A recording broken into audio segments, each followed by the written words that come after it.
국민들을 향해서 돈 모아서 집값 안정되면 집사라고 하더니 정작 자신은 갭 투자를 했던 것으로 드러난 이상경 국토부 차관의 파장이 가라앉지 않고 있습니다. 자, 이상경 차관이 내놓은 해명의 설득력이 떨어지자 민주당이 대신 사과하는 일까지 벌어졌는데, 자, 이 차관이 판교 아파트를 살 때 전세 계약을 체결했습니다. 1년 사이 6억 원 이상의 시세 차익을 거뒀다고 합니다. 화면 함께 보겠습니다. 자, 본인은 갭 투자했다. 성남시 분당구 백현동 아파트 2024년 7월에 33억 5천만 원에 매입했고 실자본은 18억 7천만 원, 그리고 전세가 14억 8천만 원이었습니다. 갭 투자죠. 현재 실거래가는 40억 원 정도 달하고 시세 차익은 1년 사이에 6억 5천만 원 정도 본 것으로 보여집니다. 그런데 알고 봤더니 이유경 기자, 알고 봤더니 전세를 끼지 않아도 될 정도의 거액의 현금을 보유하고 있었다고 하더군요.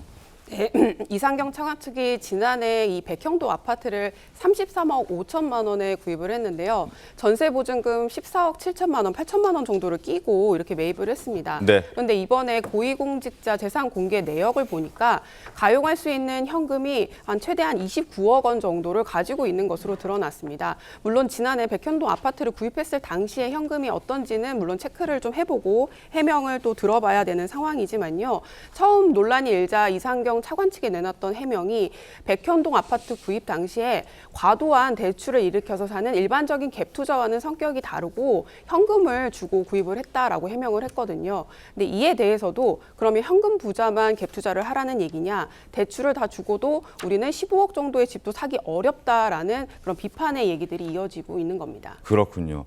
이상경 차관의 배우자 몫으로 예금 24억 8천만 원이 있었고요.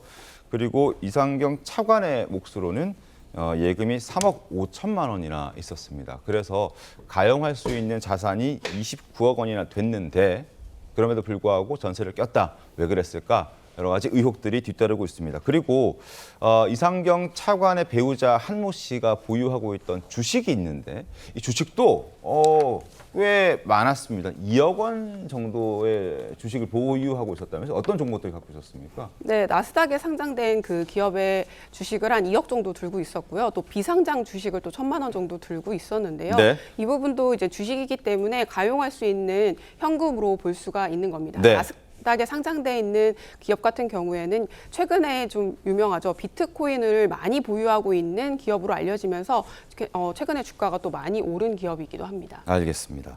어쨌든 주식까지 포함하면 30억이 넘는 현금 가용 자산이 있는 사람이었다라는 게 드러난 겁니다.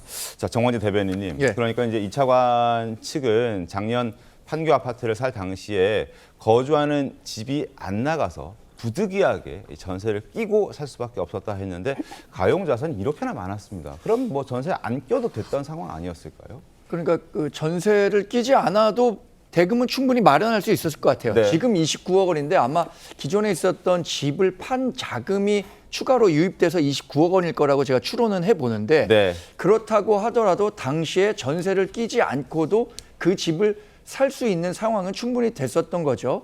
그러니까 지금 이상경 차관이 내놓는 설명은 네. 당장 왜 본인은 갭 투자하고 다른 사람들은 하지 못하게 하냐, 이런 제도를 만들어 놨느냐라는 비판이 제기되니까 그것을 피하기 위해서 얘기한 결과라고 보는데, 결국에 이 논란의 그 근본적인 원인은 그겁니다. 집을 뭐라 그랬습니까? 앞으로 싸지니까 그때 사면 된다고 했어요. 그런데 서울 집값 많은 사람들이 뭐라고 얘기합니까? 오늘이 가장 싼 게 서울 집값이라고 네. 사람들이 인식하고 있는 거잖아요. 본인은 그렇게 무리해서까지 주택을 두 채나 보유하고 있었으면서 다른 사람들은 그렇게 하지 못하는 것이 이중잣대고 내로남불이다. 또 하나는 주택 정책을 총괄하고 있는 고위공직자로서 그런 얘기를 하는 게 적당했느냐, 이런 문제를 뭐 애써 외면하려고 하는 것 같아서 네. 좀 착잡합니다. 네. 자, 굳이 그렇게 현금을 많이 보유하면서도 전세를 계약할 필요가 있었느냐라는 지적이 뒤따르고 있고, 그리고 또 하나 더. 자, 이 차관 측은 원래 살던 아파트, 그 성남시 고등동에 있는 아파트가 있었는데 이게 잘 팔리지 않았다. 그래서 어쩔 수 없이 전세를 줄 수밖에 없었다 이런 해명을 내놨습니다. 그런데 알고 봤더니 그 고등동 아파트 단지가 거래가 굉장히 활발한 단지였다면서요. 당시에 특히나. 네, 그렇습니다. 지난해 7월에 이제는 매도를 했는데요. 이때 당시에 그 국토부 실거래가 시스템을 좀 찾아보니까요. 네. 이 아파트 거래만 한 13건에 달했습니다. 한 달 동안. 그렇습니다. 그리고 잔금을 치를 때까지 합하면 한 24건 정도에 달하거든요. 당시에 그 부동산 중개업소에 문의를 해봐도 당시에 이 고등동 아파트 역시 투자 가치가 있었기 때문에 매매가 적은 곳은 아니었다 이렇게 설명을 하고 있습니다.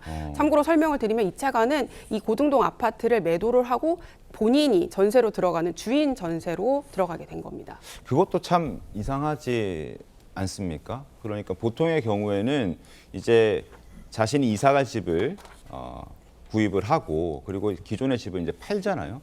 기존의 집이 안 팔렸을 경우에는 이사갈 집에 본인이 이주를 하고 기존 집을 전세를 주는 게 일반적이라면 이 차관의 경우에는 기존 집에 본인이 다시 전세로 들어가고 새로 갈 집, 새로 가려고 했던 그 새 집에 또 전세를 줬다. 이것도 좀 일반적이지는 않다. 김상희 평론가님 어떻게 보셨습니까? 뭐 그렇게 하는 경우는 기본적으로 이제 세금 같은 거를 네. 절세하기 위해서 하는 경우도 있고 그렇죠. 근데 기본적으로 뭐 지금 한 행위들을 우리가 비난하기 위한 건 아니잖아요. 네. 정책이라는 게 이제 지금 나왔고 지금 정책이 과거에 소급 적용되는 것은 아니기 때문에 그 당시의 정책과 상황 속에서 최선을 다해서 경제 활동을 한 것은 뭐라고 할 수 없을 것 같습니다만 네. 문제는 그런 본인의 상황 속에서 현재의 그 정책 고객들한테 한 말이 문제인 거예요.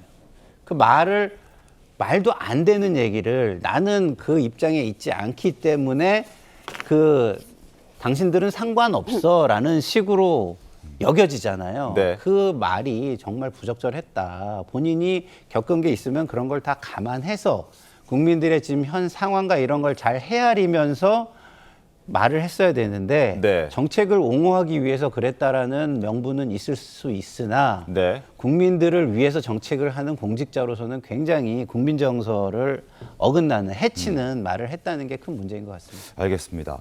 자, 어쨌든 일시적으로 이 차관은 2주택자이기도 했었습니다.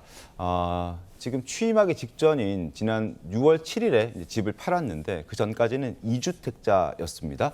그런데 팔지 않은 이유에 대해서도 이유경 기자가 취재했다 들었습니다. 왜 안 팔았습니까? 네, 이 차관이 그 고등동 아파트를 매도한 시점은 이재명 정부 출범 직후인 6월 7일입니다. 이 시점에 대해서도 좀 볼 필요가 있고요. 판 가격이 11억 4,500만 원인데요. 이 아파트가 가장 비쌌던 그 가격이 전고점이라고 할 수 있는데 이게 2021년에 14억 한 3,800만 원 정도였습니다. 네. 그 주변 부동산 그 공인중개소의 얘기를 좀 들어보면 좀 있으면은 전고점에 다다를 수 있는데 한 전고점까지 한 30% 정도 가격이 오르지 못한 상황이었기 때문에 이 가격대까지 기다리는 거 아니냐 이런 해석이 나오는 부분이 있습니다. 조금 더 비싸게 팔기 위해서 기다렸다는 어떤 그 당시 공인중개사들의 취재를 통한 내용이군요. 알겠습니다. 그리고 지금 이상경 차관의 주장처럼 이사는 했는데 기존의 집이 안 팔려서 어쩔 수 없이 기존 집에 전세를 드리는 경우에 앞으로는 15 이 초강력 수요를 억제하는 이 초강력 규제 탓에 세금 폭탄을 맞게 생겼다는 보도도 나왔습니다. 이 기자 얼마나 폭탄을 맞게 되는 겁니까? 네, 일시적 2주택자라는 게 있잖아요. 3년 안에 기존 주택을 처분하면 양도세 부담이 적어지게 됩니다. 네. 어쩔 수 없이 2주택을 유지할 수밖에 없는 상황에 대해서 예외를 두는 건데요. 그런데 이번 규제로 서울 전역이 토지거래 허가구역 그리고 규제 지역으로 묶이면서 실거주 의무가 생겼습니다. 네. 근데 이렇게 되면 기존 주택이 잘 안 팔려서 전세를 끼고 일단은 가지고 있었던 사람들이 실거주 의무가 있기 때문에 이 전세 낀 집이 잘 매도가 되지 않을 가능성이 높아지게 됩니다. 네. 그럼 일시적 2주택자로 혜택을 받으려면 3년 안에 기존 집을 매도해야 되는데 이 전세 기간 때문에 이러지 못하는 경우가 발생할 수 있는 겁니다. 한 언론의 사례도 나왔는데요. 관악구에 집을 전세 끼고 가지고 있고 송파구에 집을 구매한 사람이 2028년까지 관악구 집을 매도할 수 없는 상황이 되면서 네. 양도세 중과 폭탄을 맞게 되는 사례가 이제 벌어질 수 있다라는 얘기가 나오고 있습니다. 기존의 규제 전에는 양도세를 포함해서 세금이 한 몇십만 원 정도였는데 중과나 그 다주택자 중과 유예가 이제 내년 5월이면은 종료가 될 예정이거든요. 이런 네. 경우에는 수억 원에 달하는 세금을 낼 수 있다라는 그런 보도도 나오고 있습니다. 한 60만 원 내던 것을 5억 원 이상 내야 돼서 아까 저희도 그래픽 보여드렸잖아요. 770배가 넘는 세금 폭탄을 맞게 생겼다라는 보도도 나왔습니다.